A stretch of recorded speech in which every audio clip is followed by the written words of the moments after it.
I might need to move to Atlantis. How good is Liverpool's potential £35 million signing Ibrahima Konate? For cheap, good quality football jerseys, go over to www.jerseyfever.com, a link will be left in the description, and use code atlantisfootball to get 5% off. So reports are suggesting that Liverpool are looking to finalise a deal in the region of £35 million to bring RB Leipzig's Ibrahima Konate to Anfield this summer.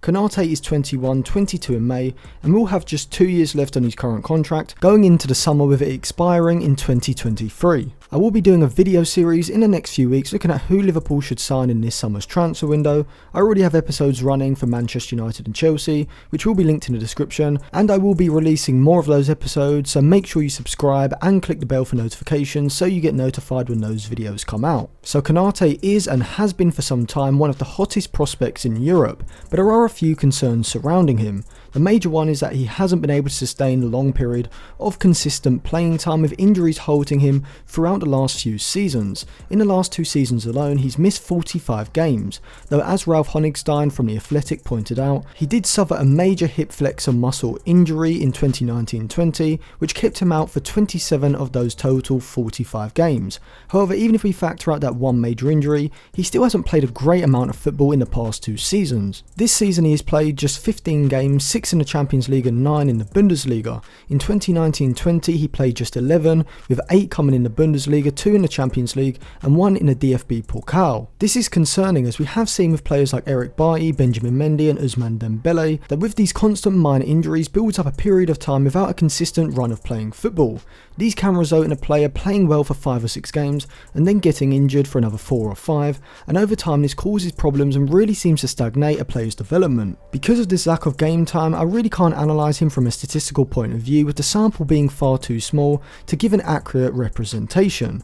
However, if Liverpool can keep Konate fit, then they potentially have one of the best young centre-backs in the world. Konate is a front foot defender, and what I mean by this is that rather than holding his position in the back line and looking to anticipate passes and movement in behind, he instead has the reading of the game and confidence to step out of the back line quickly and either intercept a pass into a forward or confront an attacker instantly to stop them turning with the ball. He is a very physical defender, with his 6'4" frame combined with his upper body strength making him incredibly dominant in both aerial and one-on-one duels. Crosses into the box aren't going to be a problem for Konate, which should improve Liverpool instantly, with Joe Gomez and many of the makeshift centre-backs that Liverpool have used this season not exactly being aerially dominant. His long legs enable him to recover when it looks like the attacker is about to get goal side of him, with Konate able to go to ground and time a tackle perfectly, sweeping his legs around the ball, making it incredibly hard to beat him in one-on-one situations around the box.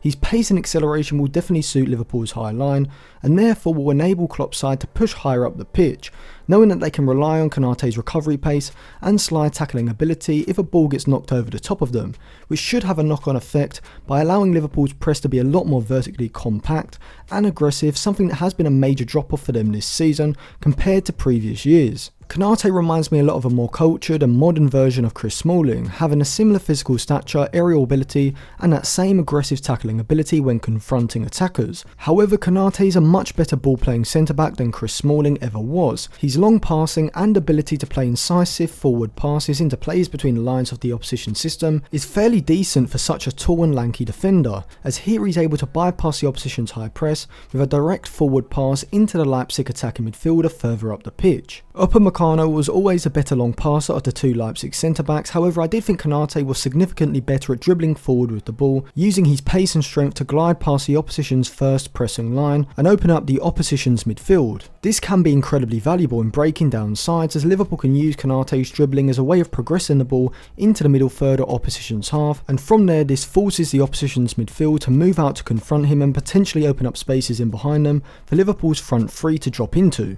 So overall, Konate is an excellent addition and one of the best young centre-backs in the world at the moment. His pace, physicality, front foot defending and dribbling ability from deep are the exact attributes that Klopp would be looking for in a centre-back, so he'll without doubt improve Liverpool from this point of view. 35 million would also be great value for money for a 21-year-old, soon to be 22-year-old centre-back of Konate's quality. However, I would be slightly concerned by Konate's injury record and ability to consistently play games throughout the last 2 seasons, so that is something to watch out for, especially with the problems Liverpool have had this season with injuries to their centre-backs. So thank you for watching. If you enjoyed that video, remember to subscribe to the channel and click the bell so you get notified when my other videos come out. Check out some of my other videos, including my transfer series on Manchester United and Chelsea, which will be linked in the description below. Give me your thoughts in the comment section below as well, and follow me on Instagram and Twitter for more content.